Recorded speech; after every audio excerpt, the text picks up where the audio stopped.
இஸ்திக்ஃபார். அலி இப்னு அபி தாலிப் ரலியல்லாஹு அன்ஹு அவர்கள் சொன்னார்கள், இந்த பூமிக்கு 2 பாதுகாப்பு இருக்கிறது.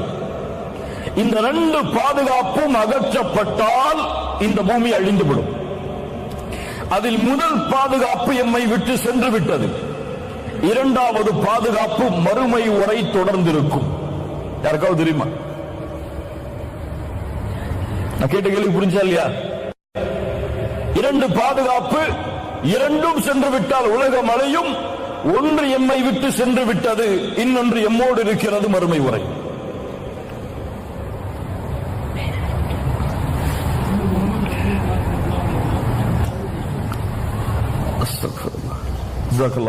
சூரத்துல் அன்ஃபால் 33வது வசனம் விடை சொல்லுகிறது, وَمَا كَانَ اللَّهُ لِيُعَذِّبَهُمْ وَأَنْتَ فِيهِمْ. முஹம்மது ரசூலின் சமூகமே, அல்லாஹ்விற்கு நன்றி சொல்லுங்கள். அல்லாஹ் அந்த தூதரை எமக்கு வழிகாட்டுவதற்காக கொடுத்ததற்கு. அல்லாஹ் கூறுகிறான், நபியே, நீங்கள் இந்த பூமியில் இருக்கும் வரை என்னுடைய வேதனையை நான் இந்த பூமியின் மீது இறக்க மாட்டேன். இந்த பூமிக்கு வேதனையிலிருந்து தடுக்கக்கூடிய முதல் தடுப்பு முஹம்மது ரசூலுல்லாஹ் ஸல்லல்லாஹு அலைஹி வஸல்லம். நீங்கள் இருக்கும் வரை அவர்களை நான் வேதனை செய்ய மாட்டேன். 2வது, وَمَا كَانَ اللَّهُ مُعَذِّبَهُمْ وَهُمْ يَسْتَغْفِرُونَ. அல்லாஹ்விடத்திலே பாவ மன்னிப்பை கேட்டுக் கொண்டிருக்கும் வரையும் அவர்களை நாம் வேதனை செய்ய மாட்டோம். இஸ்திக்ஃபார், முஹம்மது ரசூலுல்லாஹ் எம்மை விட்டு சென்று விட்டார்கள். ஆனால் இஸ்திக்ஃபார், பாவ மன்னிப்பு மறுமை வரை எம்மோடு இருக்கும். அல்லாஹ்வுடைய தூதர் ஸல்லல்லாஹு அலைஹி வஸல்லம் சொன்னார்கள், யார் இஸ்திக்ஃபாரை பாவ மன்னிப்பை அதிகமாக தேடுகிறார்களோ, ஜஅல அல்லாஹு லஹு மின் குல்லி ஹம்மின் ஃபரஜா. ஒவ்வொரு துக்கத்திலிருந்தும் வெளியேறக்கூடிய வழியை, வமின் குல்லி தீகின் மக்ரஜா, ஒவ்வொரு நெருக்கடியிலிருந்தும் வெளியேறக்கூடிய வழியை, அவர் எண்ணாத புறத்தில் இருந்து அவருக்கு வாழ்வாதாரத்தை அல்லாஹ் ஏற்படுத்துவார். எதை அதிகமாக செய்தால் இஸ்திக்ஃபார், பாவ மன்னிப்பை. கண்ணியத்துக்குரியவர்களே, உங்களுக்கு தெரியுமா, அஸ்ஸுனூப் பாவங்கள் உங்களுக்கு தெரியுமா? எது இப்லீஸை அல்லாஹ்வுடைய ரஹ்மத்தில் இருந்து விலக்கியது, எது இப்லீஸுக்கு அல்லாஹ்வுடைய லானத்தை வாங்கி தந்தது, எது ஃபிர்அவுனையும் அவர்களுடைய சமூகத்தையும் கடலில் மூழ்கடித்தது, எது சமூது கூட்டத்தையும் நபி சாலிஹின் கூட்டத்தையும் அழித்தது, எது காரூனை இந்த பூமியில் சொருக வைத்தது, அழிக்க வைத்தது, இந்த பூமியில் ஏற்படுகின்ற கஷ்டம், இந்த பூமியில் ஏற்படுகின்ற துன்பம், இந்த பூமியில் ஏற்படுகின்ற வேதனை, இவற்றிற்கெல்லாம் காரணம் என்ன தெரியுமா? கேள்வி பலவாக இருந்தாலும் பதில் ஒன்றுதான். இதற்கெல்லாம் முக்கிய காரணம் அஸ்ஸுனூப், பாவங்கள்.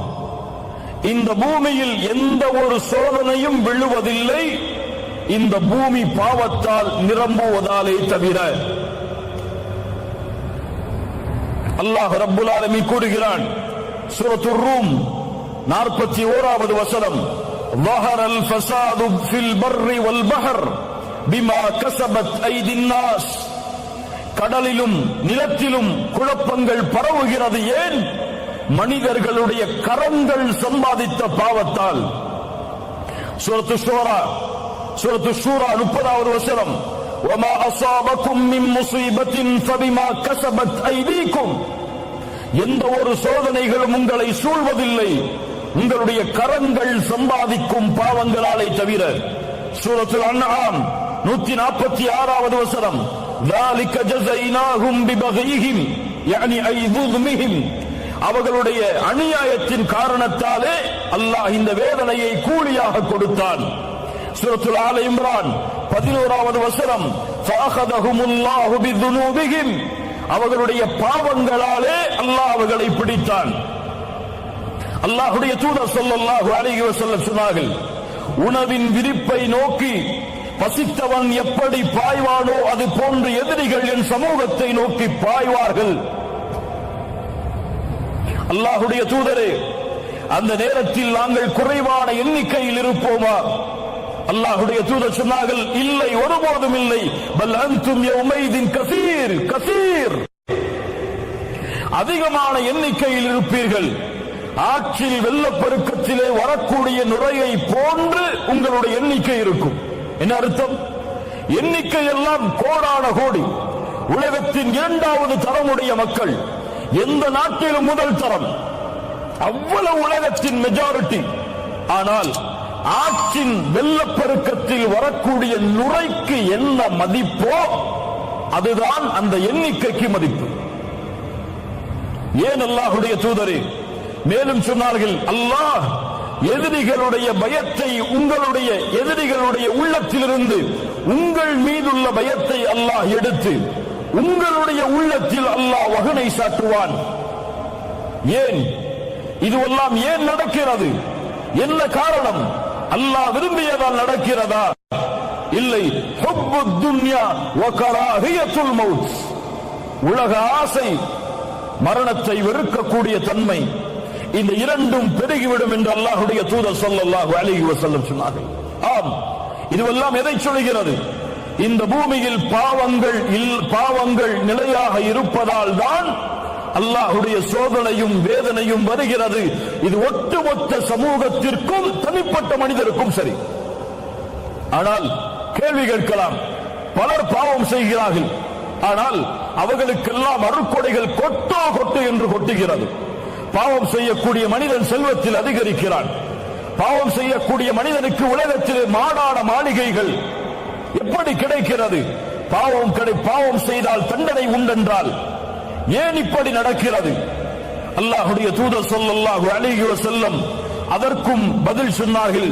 ஒரு அடியானுக்கு அல்லாஹ் இந்த பூமியில் உள்ள அருட்கொடைகளை கொடுக்க ஆரம்பிக்கிறான், அவன் பாவம் செய்தாலும் என்றால் அது அவனுக்கு கொடுக்கப்படுகிற அருட்கொடை அல்ல, அவனுக்கு அல்லாஹ் கொடுக்கின்ற வாய்ப்பு. சிறிது சிறிது அல்லாஹ் அவனை பிடிப்பான். எப்படி? இந்த ஆயத்தை ஓதிக்கொள்ளுங்கள். சூரத்துல் அன்ஆம் 44வது வசனம். ஃபலம்மா நஸூ மா ذُكِّرُوا بِهِ فَتَحْنَا عَلَيْهِمْ أَبْوَابَ كُلِّ شَيْءٍ. எப்போது நம்முடைய நினைவை அவர்கள் மறக்கிறார்களோ அப்போது வானத்துடைய எல்லா கதவுகளும் அவர்களுக்காக திறக்கப்படும்.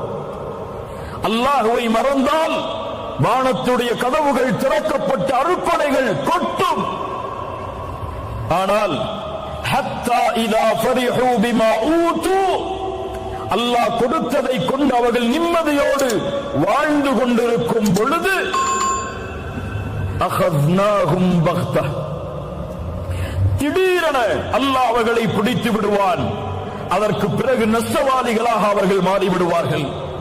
அல்லாஹு அக்பர். கண்ணியத்துக்குரியவர்களே, உங்களுடைய வாழ்வாதாரம் குறைகிறது என்றால், ரிஸ்கில் உங்களுக்கு நெருக்கடி ஏற்படுகிறது என்றால் ஒரே காரணம்தான், நீங்கள் பாவத்தில் மூழ்குகிறீர்கள். உங்களுடைய இல்மு குறைகிறது என்றால் ஒரே காரணம்தான், பாவத்தில் மூழ்குகிறீர்கள். இப்னு மஸ்ஊத் ரலியல்லாஹு அன்ஹு அவர்கள் சொன்னார்கள், ஒருவன் கற்கின்ற இல்மை மறக்கிறான் என்றால் அதற்கு காரணமாக நான் அறிவது பில் ஹதீஅத்தி யஅமலுஹா, அவன் செய்யக்கூடிய பாவம்தான். இமாம் ஷாஃபிஈ ரஹிமஹுல்லாஹ், இமாம் மாலிக் அவர்களுடைய மாணவர். இமாம் மாலிக் அவர்கள் இமாம் ஷாஃபிஈ அவர்களுடைய இல்மின் திறமையை பார்த்து வியந்தார்கள். 9 வயதில் இமாம் மாலிக் எழுதிய முவத்தாவை முழுவதுமாக மனனம் செய்தார்கள். இமாம் ஷாஃபிஈ 9 வயதில் அழைத்தார்கள், யா ஷாஃபிஈ, உன்னுடைய இல்மை பார்த்து வியக்கிறேன். அல்லாஹ் உன்னுடைய கல்பில் நூரை வெளிச்சத்தை ஏற்படுத்தி இருக்கிறான். அந்த வெளிச்சத்தை பாவங்களால் அணைத்து விடாதே ஷாஃபிஈ. சுப்ஹானல்லாஹ். என்ன அறிவுரை பாருங்கள், என்ன அறிவுரை பாருங்கள். ஆம் கண்ணியத்துக்குரியவர்களை, எல்லாவற்றிற்கும் பாவங்கள் தான் காரணம். என்னால் சரியாக தொழுகையை நிறைவேற்ற முடியவில்லை, ஏன்? இரவு வணக்கத்தில் என்னால் ஈடுபட முடியவில்லை, ஏன்? பாவ மன்னிப்பின் பக்கம் விரைய முடியவில்லை, ஏன்?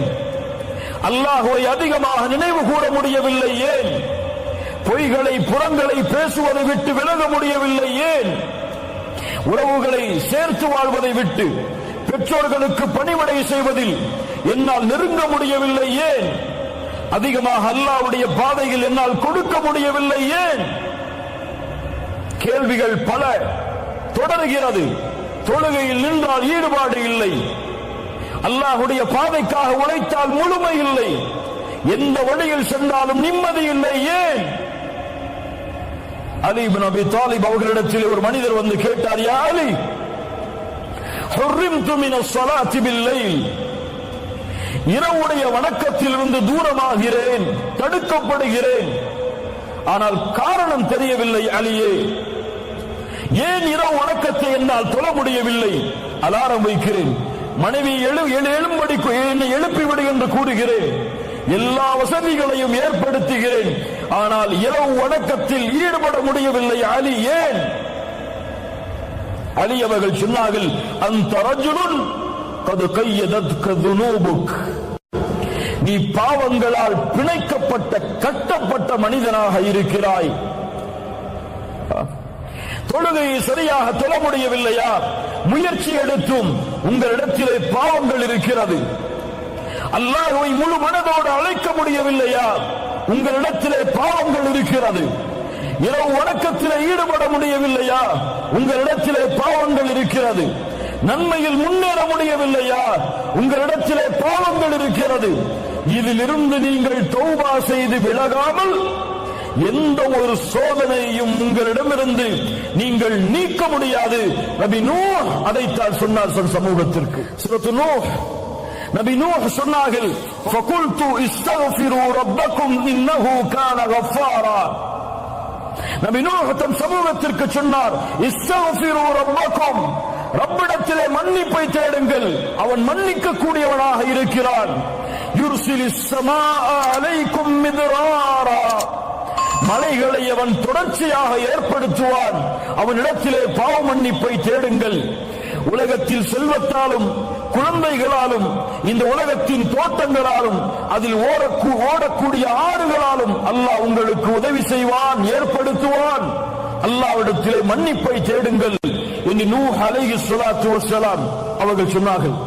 ஆம் கண்ணியத்துக்குரியவர்களே, அல்-இஸ்திக்ஃபார், அல்-இஸ்திக்ஃபார், நம்முடைய பாவங்களுக்குரிய மன்னிப்பு நம்முடைய வாழ்வின் கவலையை நீக்கும், நம்முடைய துக்கத்தை நீக்கும், எமக்கு வரக்கூடிய சோதனையை நீக்கும். ஒரு சோதனை வருகிறது, வேகமாக செல்கிறீர்கள், ஒரு வாகன விபத்து ஏற்பட்டு விடுகிறது, அல்லது ஒரு வியாபாரத்திலே முன்னேறி கொண்டு செல்கிறீர்கள், நஷ்டம் ஏற்படுகிறது, குடும்ப உறவுகள் பிரிய காரணமாகிறது. அப்போது நினைக்காதீர்கள் இதற்கெல்லாம் வேறு காரணமாக இருக்குமோ, இதுவெல்லாம் வேறு யாராவதுடைய கண்ணின் காரணமாக ஏற்பட்டு இருக்குமோ என்று நினைக்காதீர்கள்.